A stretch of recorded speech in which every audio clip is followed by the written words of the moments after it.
mo ba ginawa yung JJ? Wish ko lang sana ako pa rin piliin mo. So, Engage ka na kay Yuri, kaya kalimutan na natin yung wow! profanity on the first day back.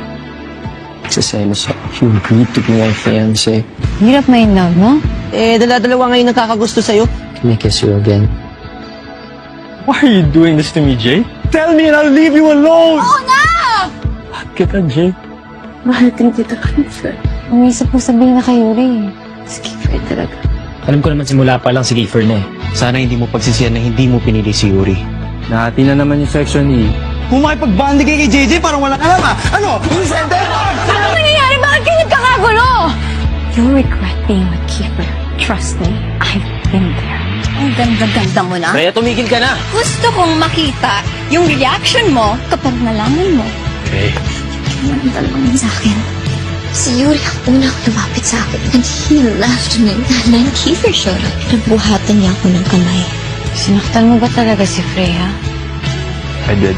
Naalala mo yung sinabi mo sa akin dati? Papatawarin ko kayo kahit malaking kasalanan niyo sa akin. Ruder there!